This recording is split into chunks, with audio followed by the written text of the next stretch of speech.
So welcome to our panel discussion on grizzly bear 399 and more broadly, grizzly bears throughout the Northern Rockies. My name is Louisa Willcox of Grizzly Times, and I have the privilege of moderating this event today. I want to send a special thanks out to Tom Mangelsen and David Mattson, as well as Alex Jewell, Blake Nicolazzo, James Carey, and Peter and Sandy Riva, our hosts here in New Mexico, where sometimes in the winter we hibernate. And I want to extend a special thanks to our co-sponsor, Patagonia Action Works. We're delighted at the turnout that has come to include hundreds of people from across the country, all of whom are interested in this most beloved and famous bear, as well as many other grizzlies that are far less well known. We'll start the event with remarks from our panelists and then turn to your questions and comments. And in running through what we had prepared, we realized that our remarks will run to something like 30 minutes, which means that in order to address as many questions as we can, we're going to go till 2 p.m., so the top of the hour. And if you need to drop off, you can catch the full event via a recording that we will be posting on Grizzly Times website. And briefly, if you have a question, type it in the Q&A box, ideally mentioning who you'd like to have address it. And if you don't say anything, we'll just try to sort it out ourselves. And if we don't get to your question, we'll try to respond personally afterwards. And if there are enough questions that are thematically similar in nature, one of us may write a blog for Grizzly Times afterwards. Collectively, we have written and spoken about the topics we're addressing today for years, which means that you'll find a lot more information about the issues that we're going to touch on in videos and reports and blogs on Grizzly Times. So briefly, to introduce the panelists, first is Dr. David Mattson. David has studied both grizzly bears and mountain lions for the last 35 years, including 15 years of intensive field investigations in Yellowstone.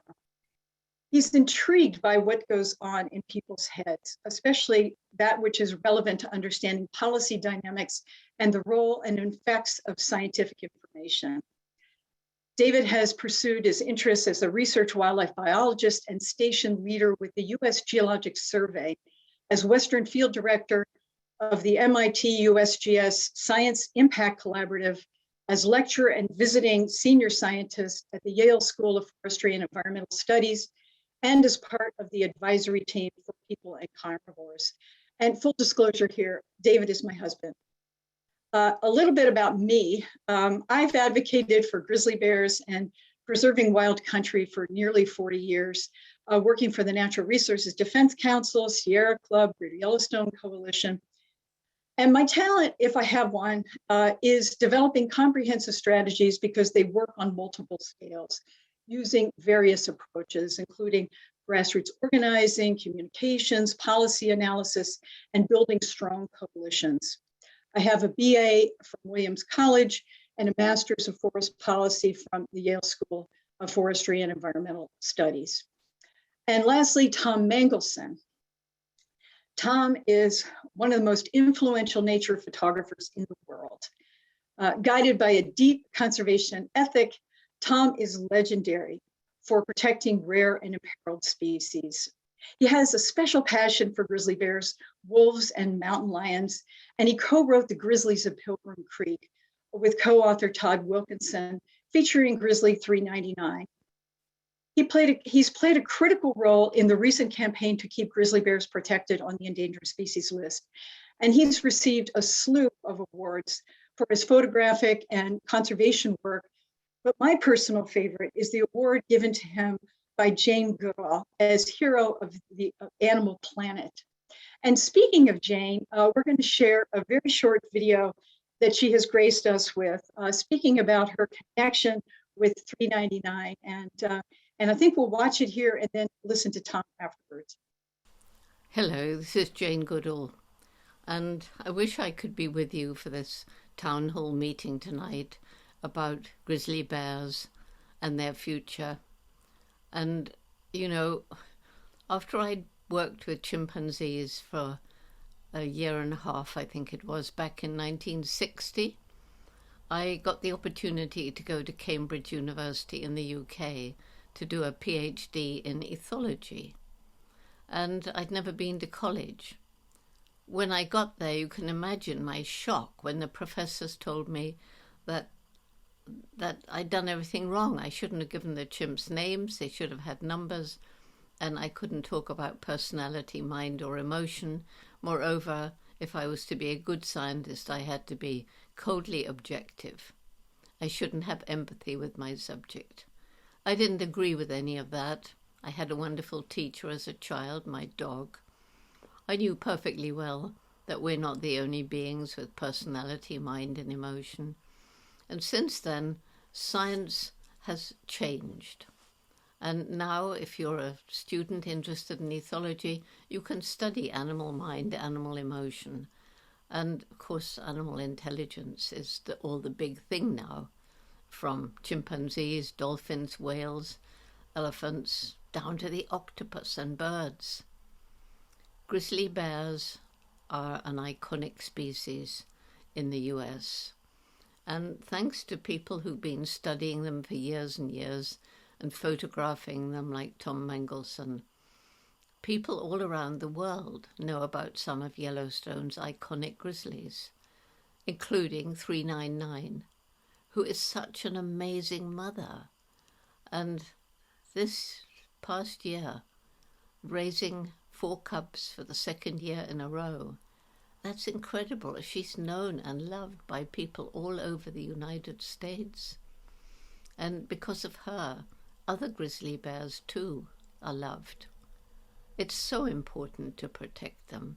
An iconic species known around the world, bringing credit and fame to the United States. So I truly hope that Fish and Wildlife and other organizations that are working in this field will do everything possible to protect 399, her 4 cubs, to help them get over the trauma where 3 of her cubs were captured and collared. And she went through such a terrible time, just left with her 1 cub. She's been a very, very non-aggressive bear. I just pray that this last experience won't have harmed her trust in people. Please help her and the other bears. I've seen them, I love them, and they need to be protected. They have such vivid personalities, so many emotions. 399 is such an amazing and successful mother, and we really need to help them. They need us right now. Thank you so much. Bye. Thanks all of you for joining us. Many thanks to Louisa and Dave, Grizzly Times, and to Patagonia, the greatest environmental conservation company on the planet. And of course, a very special thank you to my dear friend Jane Goodall for her words, her wisdom, not only about bears, wolves, cougars, chimpanzees, elephants, all you've just heard, but for all she's done and continues to do for all the creatures on Earth, including us humans. Let me tell you about a little about 399. Jane has never liked giving animals numbers that you just heard, which depersonalizes them. Anyone who has dogs or other pets knows every animal, as Jane pointed out, has intelligence, personalities, emotions, and experiences strong family bonds. Jane generally refuses to call this bear number 399.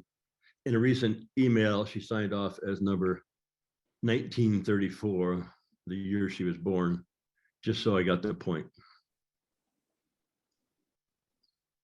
Bear 399 was the number given her by researchers who had trapped, tranquilized, collared, and put red ear tags in her ears. She was the 399th bear trapped and captured in the greater Yellowstone. This is a later photo of her daughter, 610. I've never been keen on collaring bears and other animals unless there's a very good rationale. I find most research is redundant and often not worth the pain and anguish animals have to endure for the knowledge, the little knowledge we often gain. This is a map showing the different periods of grizzlies' range and foods, which David and Louisa will talk about shortly. The red line shows the present greater Yellowstone population. When I moved to Jackson Hole in 1978, there were no resident grizzlies left in Teton Park. They had all been killed off. It was estimated that there were only 130 to 250 grizzlies surviving in Yellowstone. But then there were only so few sightings, I had to go to Alaska to photograph grizzlies, or Canada. In the late 70s and 80s, I photographed only a handful of grizzlies in Yellowstone and none in the Tetons. Thanks to the Endangered Species Act of 1975, scenes like this are now possible in the greater Yellowstone ecosystem. In the fall of 2006, a grizzly with 3 coys, cubs of the year, were reported near Oxbow Bend, approximately 35 miles north of my cabin. I only saw her once that fall. I didn't know then, but it was Grizzly 399. 399 was born in 1996. She had only one cub at 5 or 6 years old, but lost it. It was speculated that a male bear in the backcountry had killed her cub. The following spring in 2007, she was again near Oxbow Bend with her then yearling cubs, not long out of the den. 399's cub had lived off her milk all winter, but she hadn't had meat in months and wasn't willing to share a fat gopher. They traversed deep snow and covered long distances, sometimes 30 miles a day, in search of winter-killed elk or deer. With their great noses, 20 times better than hound dogs, they can find pocket gophers in their caches under a couple feet of snow. When the ice in the Oxbow thaws, it's bonanza for many species, bald eagles, coyotes, and bears. Many fish, mostly suckers, die when the Oxbow shallow water freezes. They make a nice feast for 399 and her yearlings right out of the den. After the snow melts, the roadside is a good place for grizzlies to find fresh grasses. It is believed a number of female bears use the roadsides not only for the available food, but to avoid males in the backcountry who want to mate and may kill or chase off the female's cubs to do so. Young grizzlies learn most everything from their moms, including finding balsam root, a spring staple. One of her triplets here still survives from 2006, female 610. One late spring evening, we saw 399 far from her cubs in the tall sage. She and her cubs all panicked and started running around, searching and calling to each other. A noisy diesel pickup drowned out their calls. After 15 minutes of panic, the family found each other. 399 immediately laid on their back and began nursing them, just like human mothers might do to their comfort when their kids are crying. After a month or two, the bears turned their attention to places like Willow Flats, where elk were giving birth to their calves. Since grizzlies had been absent in Teton Park for 50 years, the elk were caught off guard when 399 showed up. The elk had been living large, no bears, no wolves, no serious predators. 399 would assess the situation, then charge at 30 miles an hour, chasing the cows as they ditched their calves in the tall willows. Then, like a bird dog, 399 went the willows for their calves. This scene was repeated every evening for 2 weeks until the calves could outrun 399. Meanwhile, dozens of people with cocktails and binoculars watched the drama of the American Serengeti, as it's called, play out from the deck of Jackson Lake Lodge in the background, or from their vehicles on the roadside. It became a family event.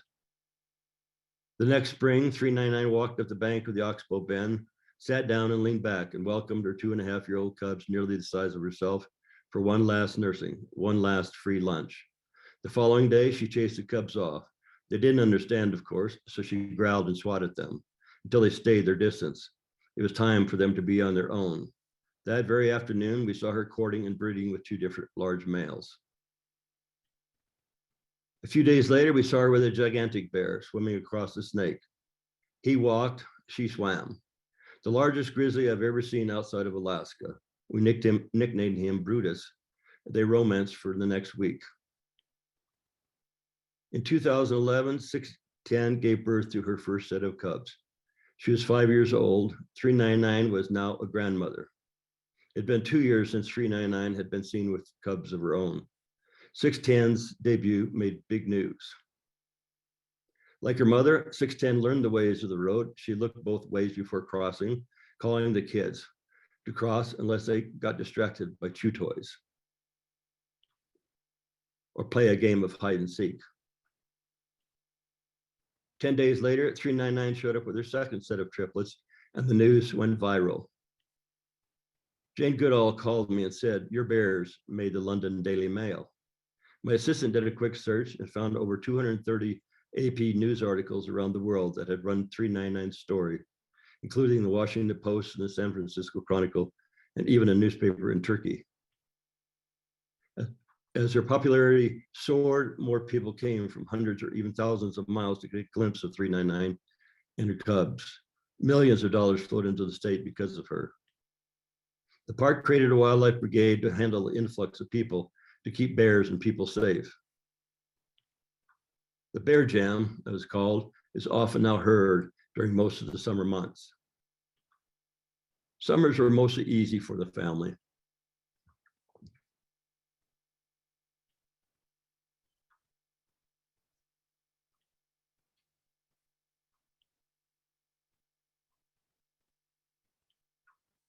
In July, we were surprised to see 610 with 3 cubs and 399 with only 2.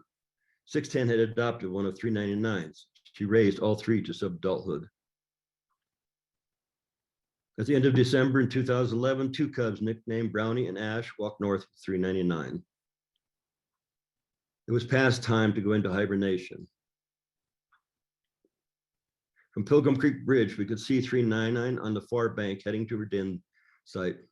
It was January 2nd, the latest date of a grizzly going to hibernation in the greater Yellowstone ecosystem that was known. Brownie and Ash came out the following spring, but did not survive their second summer. At daybreak in early fall, my assistant and I walked up the Snake River looking for elk. What we found was 399 pulling a large cow elk carcass out of the river.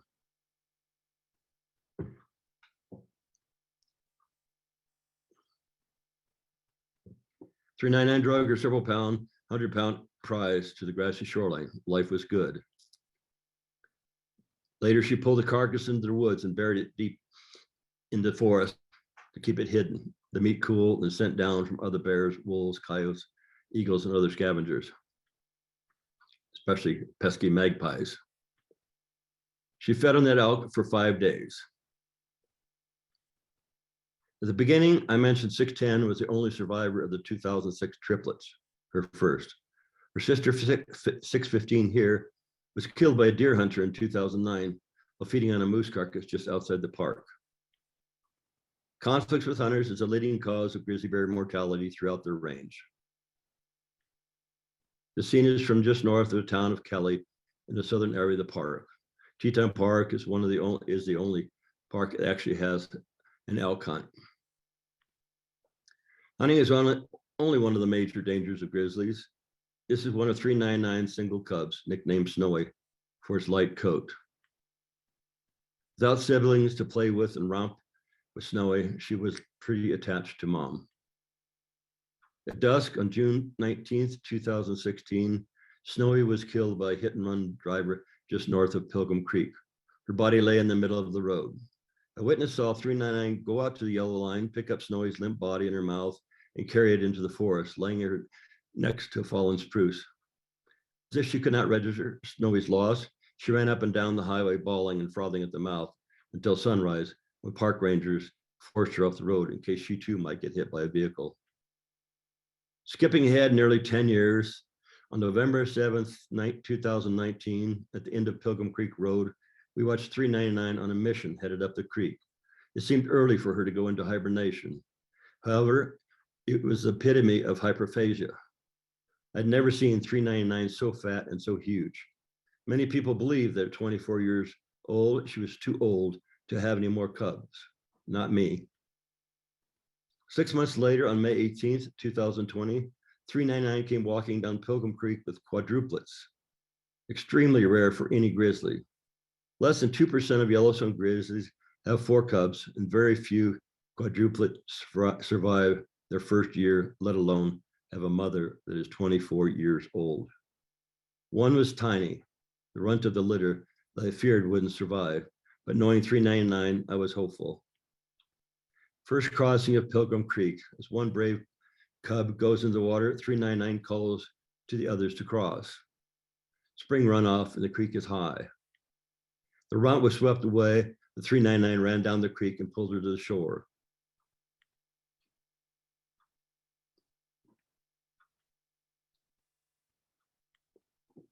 They made it across the creek to Pilgrim Creek Flats, where they spent much of their early summer.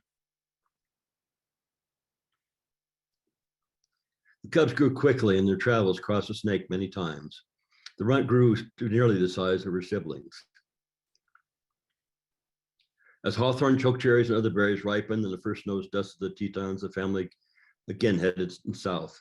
On October 3rd, a year ago, 399er cubs came to visit my neighbor's hawthorn trees. The cubs used a buck and rail fence as a stepladder. When Mom on the left, she pulled down the berries lower for her cubs to eat. The family traveled far and wide in search of food, berries, and gut piles left by elk hunters. They went through my neighborhood several times. On November 6th, she walked the Snake River Dike just west of my house. 11 days later, November 17th, she was 25 miles south of my house and 15 miles south of Jackson in ranch country, where the family found hunters' elk gut piles and beehives with honey. A week or so later, a neighbor called early one morning and told me 399 was headed back north again toward my cabin. I bolted out the door and saw them on my lane. Unfortunately, in their travels, they walked through a number of housing developments, including one where she had discovered molasses pellets a homeowner had put out for moose. Then in the southern ranch lands, they were attracted to beehives, honey, and livestock feed, something they hadn't ever done before. On December 28th, the family began their long journey to their den in hibernation. At the first, cubs were wrestling, chasing each other around, and playing grab ass. By the fourth day, New Year's Day, 2021, having reached Pilgrim Creek, the cubs were no longer playing, but staying in Mom's broken trail. They're worn out and tired. They traveled more than 40 miles in 6 days, from the elk refuge to Teton Wilderness, a 25-year-old bear with 4 kids. It would be the 5th or 6th time we had seen 399 come up Pilgrim Creek on her way to the den. This was the second latest day and the deepest snow I'd seen when watching her going to her den site. Here you can see a map from the book Grizzlies of Pilgrim Creek. The traditional home range of 399 and her daughter 610 prior to 2020. The dotted lines represent 399 and 610's general travel taken from the GPS metadata from my cameras over the many years. As you can see, they stayed mostly in the park. However, 2020 saw 399 extend her range by going more than 20 miles out of the park. 2021 saw her even further from the protection of the park, a distance and area she hadn't been seen before, causing a lot of speculation and worry. This year, 399er cubs emerged from the den on April 15th, earlier than I expected. I was on my way home from my cabin in Nebraska, where I had been photographing prairie chickens and cranes and missed them. However, my assistant Sue Cedarholm was there to capture these images. 2020 was a relatively good year for 399. For her daughter 610, their cubs, and several other well-known bears in Teton Park. With 399, all 4 cubs surviving the winter, the year looked promising. However, it turned out to be one of the worst for grizzlies. So far this year, 63 grizzlies are documented to have been killed in Wyoming. Some scientists estimate that number could likely be doubled if we actually knew those unreported and deaths by poachers. Nicknamed Luna, this 5-year-old daughter of 399 had her first cub, Sage. Sage disappeared early in the summer of unknown causes.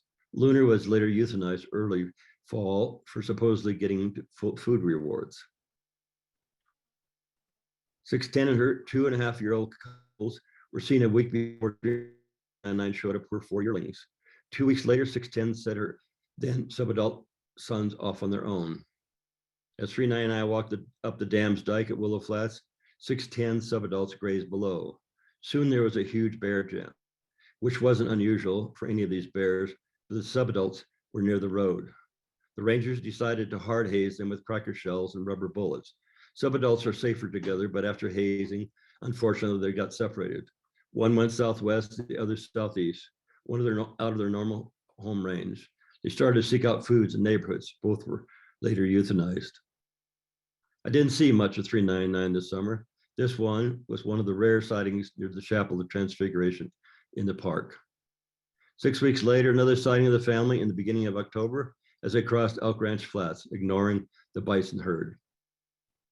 November 6th, after several forays south of town during the fall, and discovering human attractions such as unsecured beehives and honey, livestock feed, and a few bird feeders, the Fish and Wildlife Service decided to try and trap and collar 399 once again. She had been trapped at least 9 times previously and collared for over 6 years.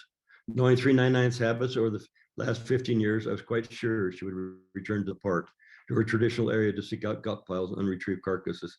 I pleaded with the agencies not to trap and tranquilize or possibly relocate this 26-year-old again. It was so dangerous, especially so close to hibernation, only a month or 2 away. However, Operation 399 went forward at daybreak. 6 federal agencies and states involved were there, but unable to catch 399. She had grown too wise. But they caught the 3 cubs in the process. 399 frantically walked away her single cub. She tried coming back several times for missing ones. She went to the top of a mountain and sat waiting for her cubs to catch up. Her trapped cubs vocalized for her all day. About 13 hours later, in the dark of night, she returned and the authorities released her 3 cubs, having collared the 2 males. 2 days after the collared event, the family was caught in the police department camera walking through downtown Jackson around 10 p.m. November 26th, unlike previous years, 399 now traveled mostly at night. We caught one final glimpse of the family as they headed to den. 1 cub, just one out of sight. When you keep grizzlies alive, given their rareness, people want to see them, and bears like 399 can be viewed hundreds of thousands of times as a renewable resource.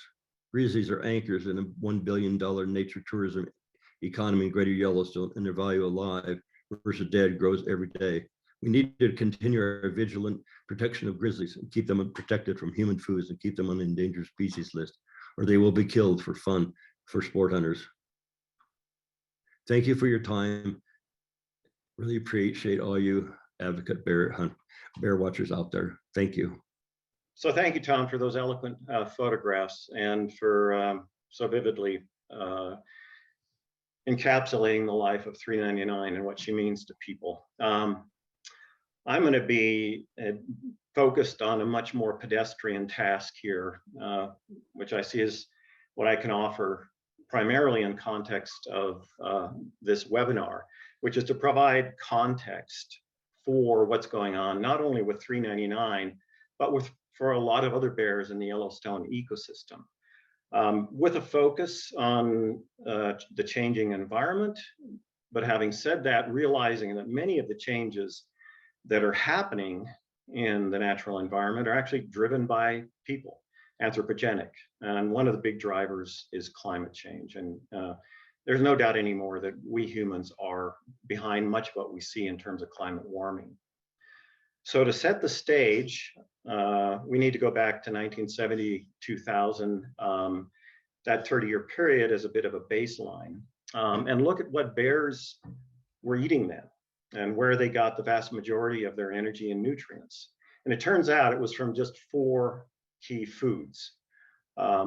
Cutthroat trout, while they spawned in streams tributary to Yellowstone Lake, perhaps needless to say, inside the bounds of Yellowstone Park, where bears are relatively secure. The seeds of whitebark pine in the high elevation, relatively frigid haunts where whitebark pine grows. Again, a remote area that attracted bears to areas far from people. Also, army cutworm moths that they excavate out of rock slopes in the alpine in some of the most remote parts of the ecosystem.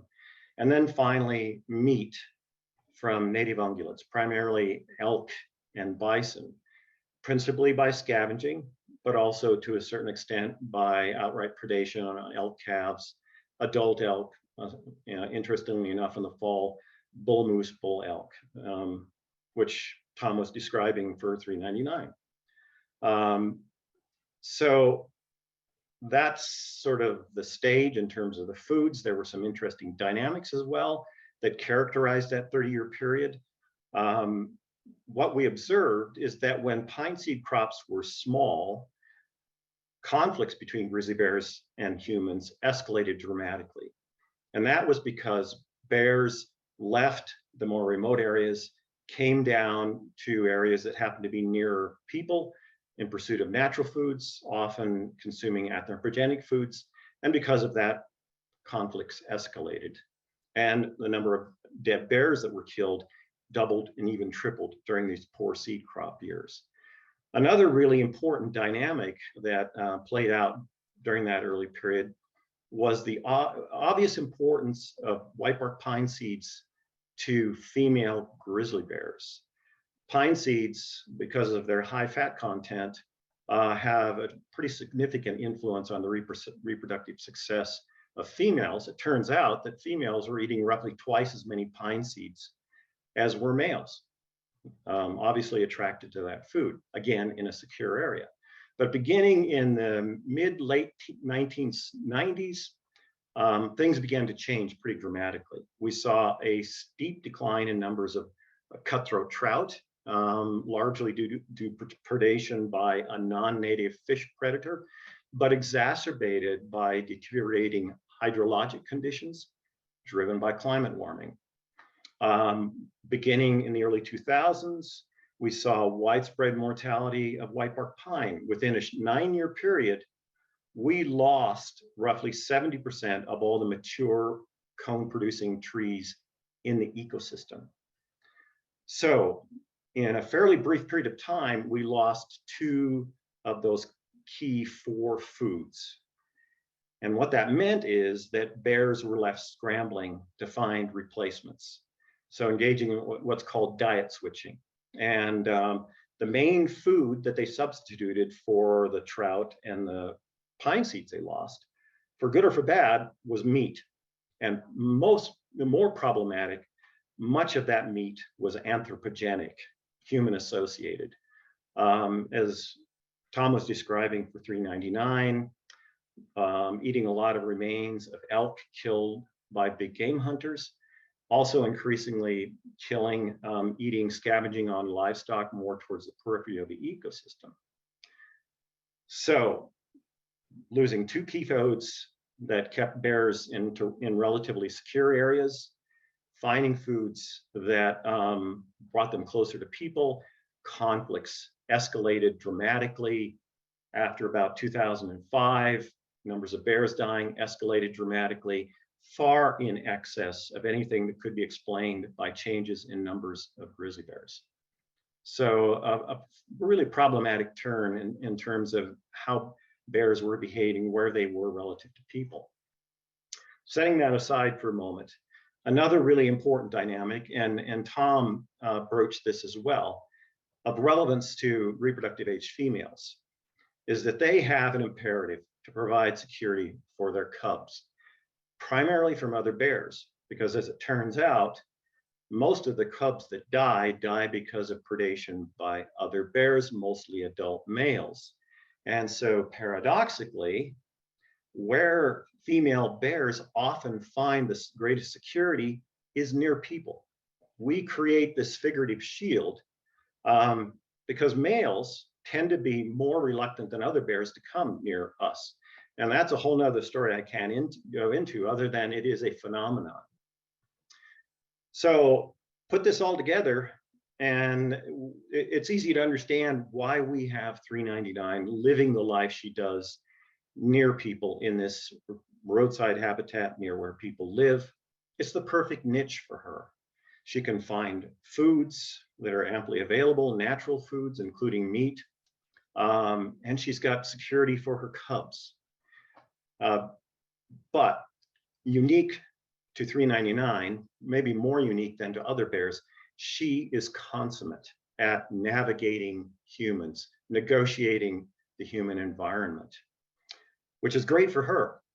But there are problems that inevitably arise when you have more bears spending more time near people, because you're essentially rolling the dice, creating additional opportunities for something untoward to happen that leads to conflict, that leads to dead bears. And in the case of a bear like 399, many other bears, a lot of those untoward circumstances come about because of human choices, because of our behavior. The choice of a few people to perhaps unthinkingly leave attractants out, livestock feed, unfenced beehives, garbage. If it's there, and if you have a bear like 399 spending years and years and years near people, again, it's almost inevitable that she will encounter those foods and there will be problems. More bears around more people, you have greater opportunity for people to engage in unprudent behavior when they're near bears. And it's invariably the case that it's the bears that pay the price. Now, in the face of these emerging scenarios, perhaps understandably, wildlife managers have been disinclined to focus overly much on changing human behaviors. And in the last few years, especially, what we've seen are managers trying to drive grizzly bears away from people by inflicting pain, by inflicting punishment under the rubric of aversive conditioning. The problem is there's very little evidence that aversive conditioning actually works to elicit desired change, long-term changes in behavior. And so what the outcome of that, the upshot of that, is that it's us, people, and our choices that come into focus. If we want to foster coexistence between bears and people, have more bears in more places, and Louisa will get into why there's an imperative, we have to be better about the choices we're making, a little more tolerant, but also just a little more assiduous about not leaving attractants available and being prudent around bears. So I will leave it at that and turn it over to Louisa. I just wanted to say that 399 and most other grizzlies living today in Greater Yellowstone and the Northern Rockies almost certainly wouldn't be here but for the safety net of the Endangered Species Act. But she and other grizzly bears are vulnerable, and they face threats from climate change and development, and now burgeoning throngs of people hungry for a taste of the wild in the wake of COVID lockdowns. But when we talk about grizzly bears, we're talking about the health of the whole ecosystem. Because scientists say that protecting grizzlies protects elk, songbirds, and more, because grizzlies provide a protective umbrella for other species. So where are we with grizzly bear recovery? And I'll show a few maps here based on some maps that David developed, and these are in turn based on historical records. First, 1800 pre-European settlement. The dark green denotes where grizzly bears lived, a little shy of 50,000 grizzly bears throughout the American West. Next, we had what was left after just 60 years of European settlement. And after losing over 90% of our grizzlies throughout the West, those small green patches denote tiny populations that were little more than the walking dead. And the reason? It was manifest destiny with its ethos of domination and violence that drove habitat destruction and extirpation campaigns. And grizzlies and other large carnivores, such as wolves and cougars, were singled out because they had big teeth and because they symbolized wilderness that settlers were driven to tame and cleanse. The next map shows where we were with Endangered Species Act protections. At the time of Endangered Species Act protections, we had lost 98% of the bears we once had. They were relegated to isolated populations like Yellowstone. Up on the Canadian border, we had the Northern Continental Divide, Cabaniac, and Selkirks. And that's what we had, about 1,000 bears. And the next shows what grizzly bears got from protections under the Endangered Species Act. Essentially an uptick of about 2% of where bears were at their nadir, maybe a doubling of the numbers, 1,700, perhaps 2,000 grizzly bears. But it begs the question, and I'll get back to this later, but that question is this real recovery? So that uptick that you saw was largely the result of a shift in our values towards nature, from domination to respect and reverence for wild animals, including predators, and the important ecological role that they play.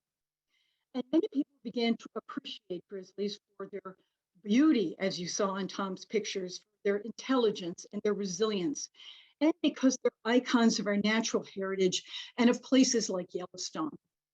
And more people began to understand that grizzlies are not marauding man-eaters, but sentient beings that care for their young, experience joy and anxiety and embarrassment just as we do. And there's no better example of that, of this transformation, than in the bear jams around 399 that Tom described. So the Endangered Species Act has been a lifeline. It prohibited killing of grizzly bears by banning it, except in cases of self-defense. It protected habitat by requiring managers to use the best available science and to look before leaping into actions that could have harmful effects on grizzly bears. It led to policies that required storage of human foods that prevented grizzlies from being killed as a result of being conditioned to human foods and garbage, and because of that, potentially dangerous. But scientists say that a 2% increase in numbers is not enough for grizzly bears to flourish in the face of climate change and development threats. They say we need more bears in more places, potentially several thousand more bears. And the good news is that we have enough potential habitat to connect Yellowstone grizzly bears to other populations to the north and west. And this is a map that shows how to do this. And there's enormous scientific consensus about our ability to expand where bears can be and reconnect Yellowstone to other populations. The green and the pink here denotes habitat that's suitable for grizzly bears and enough to provide an ample buffer against the worsening effects of climate change. And importantly, achieving this vision is consistent with the trend dating back 50 years and before towards compassion, towards sharing the land with animals in need. But even so, getting there requires a redoubled commitment to protect habitat and reduce conflicts and deaths of grizzly bears by managing ourselves better. And one major impediment is the management paradigm of the states of Idaho, Wyoming, and Montana that are working hard to wrest authority from the federal government over management of grizzlies, starting in Yellowstone, but going throughout the Northern Rockies. And the state agencies of these states have long prioritized hunting over everything else for cultural and financial reasons. So even though the states have some great people working on coexistence on the ground, agency cultures are fundamentally anti-carnivore and oriented toward trophy hunting opportunities, which is at odds with the preferences held by the vast majority of Americans who care deeply about grizzly bears simply because they coexist, simply because they exist. Indeed, state wildlife management agencies are a last stronghold of the ethos that drove grizzlies to the brink of extinction 100 years ago. So not surprisingly, these states have long agitated to remove endangered species protections from grizzly bears, to reinstitute a sport hunt, and to reduce the size of the Yellowstone population. And Wyoming is especially uncomfortable with roadside grizzlies like 399 for obvious reasons.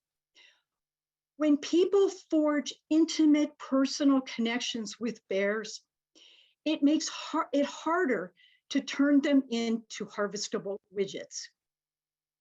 So as a bottom line, one of the primary reasons we have fought so hard and so long to keep endangered species protections for grizzly bears is to prevent states from having primary authority.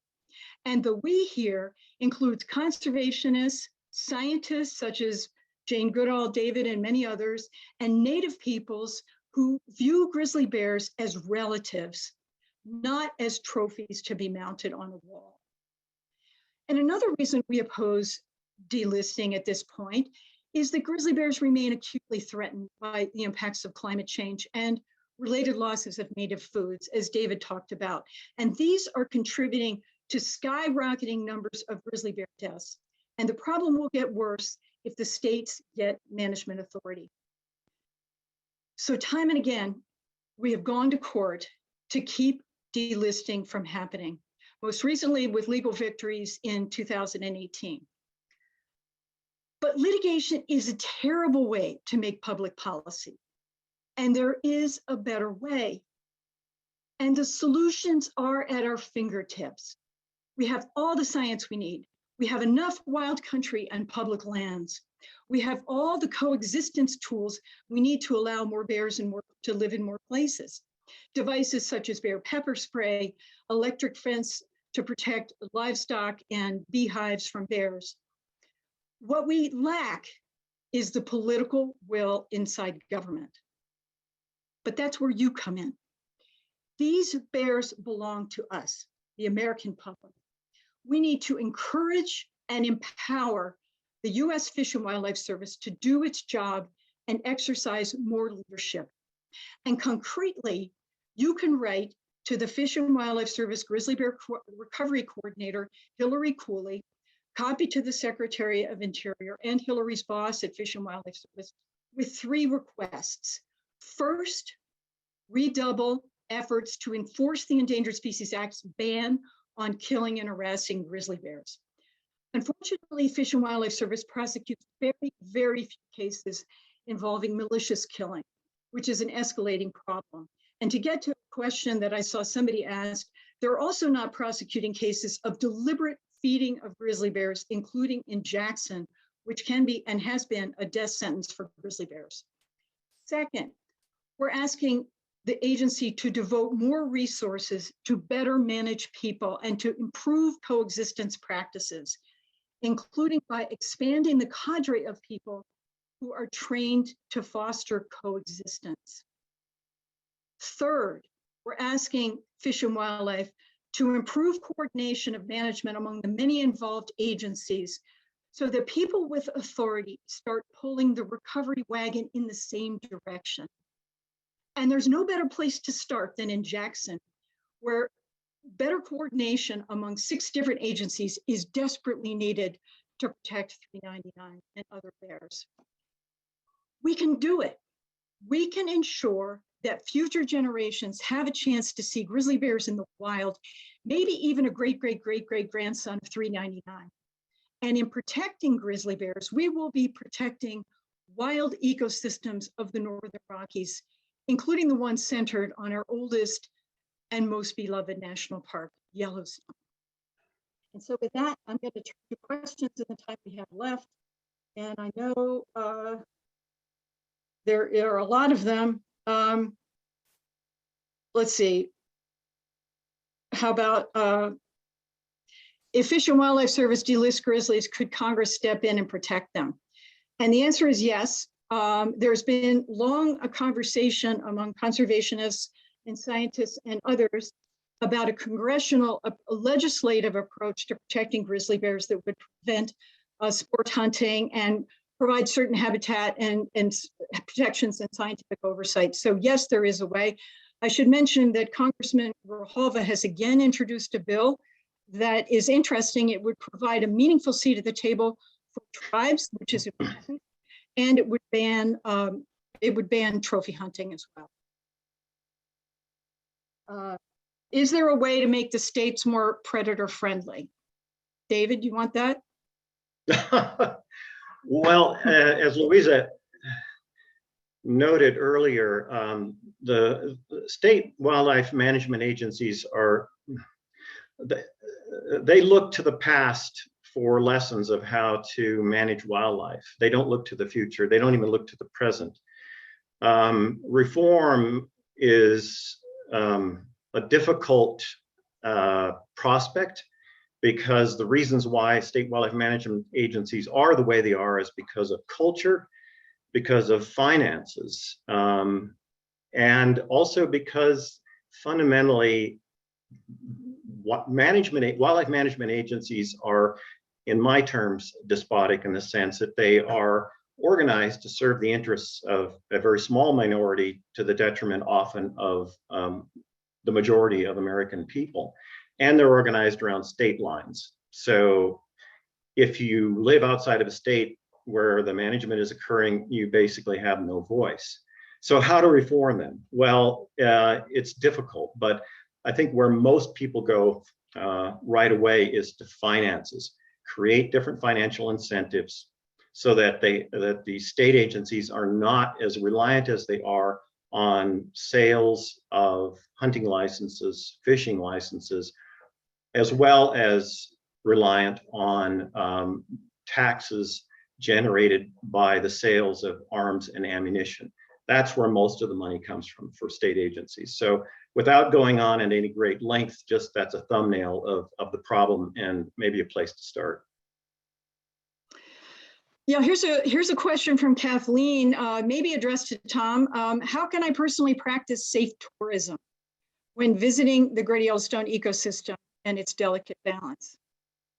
Let me quickly, if I might, add a bit to David. You said, sure. Yeah. Everything you said there, I think, is right on. When I've talked to the wildlife managers, I started the Cougar Fund many years ago, and cougars were getting killed. They're killed for sport all across the states where there are cougars, like 15 of them now. And they leave orphan kittens behind that starve to death. And they say, how can you do that to cougars and wolves and bears? And they say, well, we're mandated to provide hunting opportunity for our constituents. That is their line. You can ask me, I've heard it 100 times. They're mandated to provide hunting opportunity to their constituents. Now that paradigm has to change, I think, because they don't own, I'll quote own, nobody owns the animals, number one. Animals are of themselves worthy to live.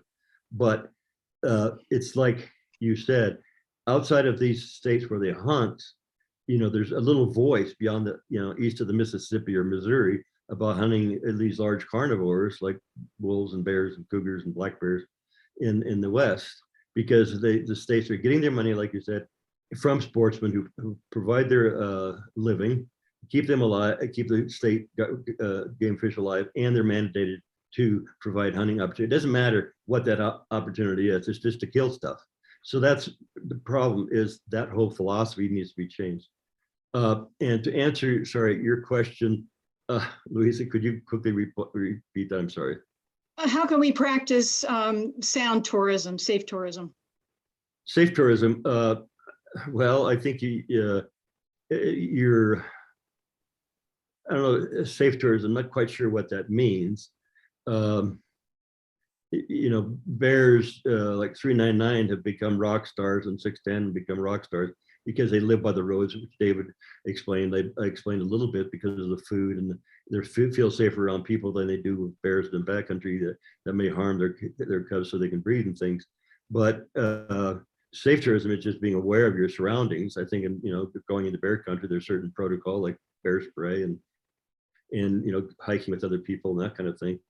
And obviously, generally, safe tourism would be just being smart about where you are and appreciating where you are, and being in a semi-wild place. Parks are kind of about as wild as we get in this country, and even places like Africa. But I just think just being aware of where you are and appreciate it. But tough question.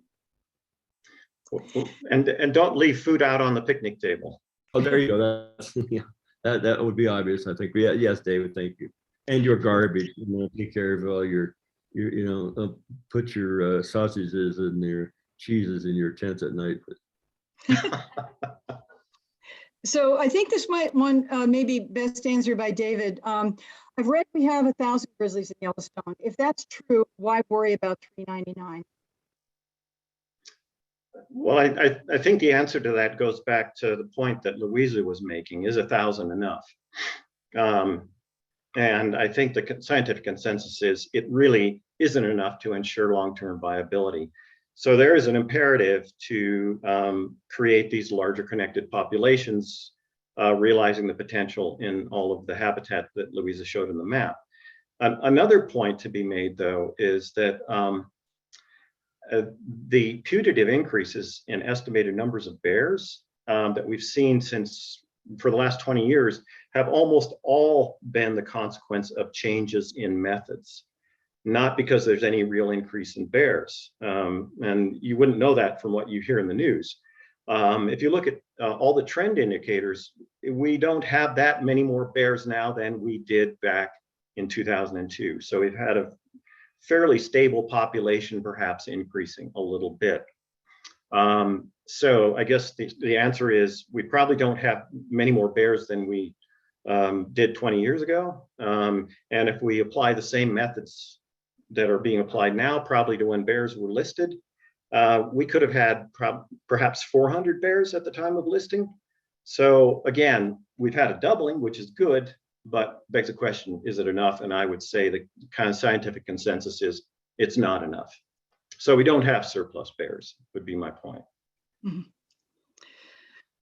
Karen Brown is asking about how do we keep bears out of the hands of the state-run commissions. And she had an interesting exchange about wolves outside the Yellowstone Park, where the death toll is about 19 at this point.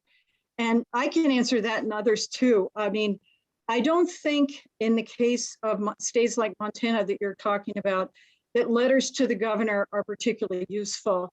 I think it's important to befriend and support environmental attorneys, because there will be another round of delisting litigation. There is no way we're not going to see that. You know, it's been around since, I should say that I've been fighting grizzly bear delisting since the early 90s. That's how long this battle's been going on. And, you know, anyway, until we reform how the states manage these animals, you know, they're going to keep just doing it. So yes, somebody said Earth Justice, there's Western Environmental Law Center, the Humane Society. There's a lot of great attorneys out there. And I think that's the best way. Can I add to something? You know, as we know, the governor's Governor Gordon in Wyoming, he's vying to approach the game fish to approach. They voted on ours already, and I think Montana just did too with their governor. Neither are a predator or any way, shape, or form care for any kind of grizzlies or wolves or cougars or foxes or coyotes, you name any predators, and they're anti all that because their culture and their constituents are too much in the old 1800s way of living. And the governor appoints the legislature, who appoints the game commission, which are all made up of ranchers and outfitters and hunters. And there's not usually one scientist. I asked one time, how many scientists do we have on our commission who actually makes the final decisions about hunting regulation? And they said, well, we have one scientist. I said, who is it? And he said, well, it's this veterinarian from Gillette, Wyoming. Well, you know, nothing wrong with veterinarians. I'm glad they're around because my dogs need help, but they're not exactly a conservationist minded necessarily, or a quote grizzly bear scientist like David or somebody else. It should be on that commission. So our whole legislature, governor, commission system has to be, not the governor necessarily, but when you're not sympathetic, we need to vote out those kinds of people, especially governors like what we have. And also Liz Cheney, although I agreed with her some of her stuff lately, she is also, and our representative Loomis is also wanting to delist the grizzly bears in Wyoming. So all of our politicians in our states, whether our grizzly bears that we're fighting for, they need to be replaced. And you're right, letters to the governor will just be thrown away. But if we vote, which is difficult in Wyoming and other states which are very Republican, to get rid of some of these really hateful anti-predator people, is very challenged, but that's the only way we're going to make a big change. So, and not to take up too much time with this, but I think this is sort of getting at a nub. I think a basic point is has to do with democracy, as in who should have a voice in management of iconic animals like grizzly bears. Who should have a voice? If you live in New York City, does that mean you have no rights to have a voice, to have some say, to be able to participate in a public process that affects the outcomes of management? The de facto, the current system of wildlife management we have now disenfranchises, and I've gone through the numbers looking at who are hunters, who aren't. disenfranchises basically 97% of the adult American populace. And if you crank that down to, say, grizzly bears managed within the state of Wyoming, and you had delisting and transfer of authority to the state of Wyoming, 99% of people in America would be disenfranchised. So there's a basic question. Do we all have a right to have a say in what happens to iconic animals like grizzly bears? And I think the only way that one can give that voice to people in a policy sense is by having federal level policies, federal level authority that creates that umbrella, which gets back to what Louisa was talking about, the desirability of a Grizzly Bear Protection Act, potentially analogous to something like the Bald Eagle Protection Act. So I'll leave it at that. We've learned from I totally agree, David. We have learned from what's happened with the wolves in states of Montana and outside of Yellowstone, outside of Teton Park in Wyoming and Idaho, that when we handed took the wolves off the endangered species list, they have been slaughtered mercilessly by any means. Just outside the parks, wolves that have been known by hundreds of thousands and millions of people, and right in Yellowstone, they walk out. They don't know where the border is. Just like the bears don't know where the border is here. Just like Grizzly 399 has now gone 40 miles south. You know, in those places you can be vulnerable, especially if there's no Endangered Species Act, especially if there's some kind of a bear hunt. Who the hell? I'm not against hunting for food or table. I grew up hunting. My family were all hunters. There's nothing wrong with hunting for game, for food on the table, and you do it sportingly and, you know, nicely and all that, honestly. But to kill bears and wolves and cougars and everything else, trapping, horrible, and for no reason, to put it on your walls, to put it on your floor, to walk on it, is absolutely unconscionable to me. Even being an ex-hunter, but we never shot anything that we didn't eat. Well, thank you. We're a little bit over time. I'm just looking at all these amazing questions that all of you have been asking. There's some really intelligent and thoughtful people out there, and I'm sorry that I for one haven't kept up with the responses. We will get back to you. I mean, actually, there's a lot of food for thought, and I may feel compelled to do a blog or something. But one thing in particular, we will get back to you again with the address of the Fish and Wildlife Service and Secretary of Interior, so that you can send your letters. But also, don't forget to contact your congressman, because they can help too. And want to thank Tom and David and Patagonia and everybody who helped make this happen.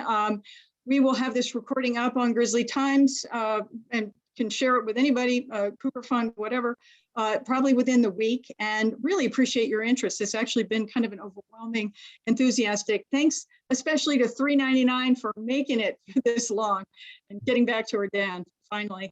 Okay, thank you all. Thank you, David. Thank you. Thank you.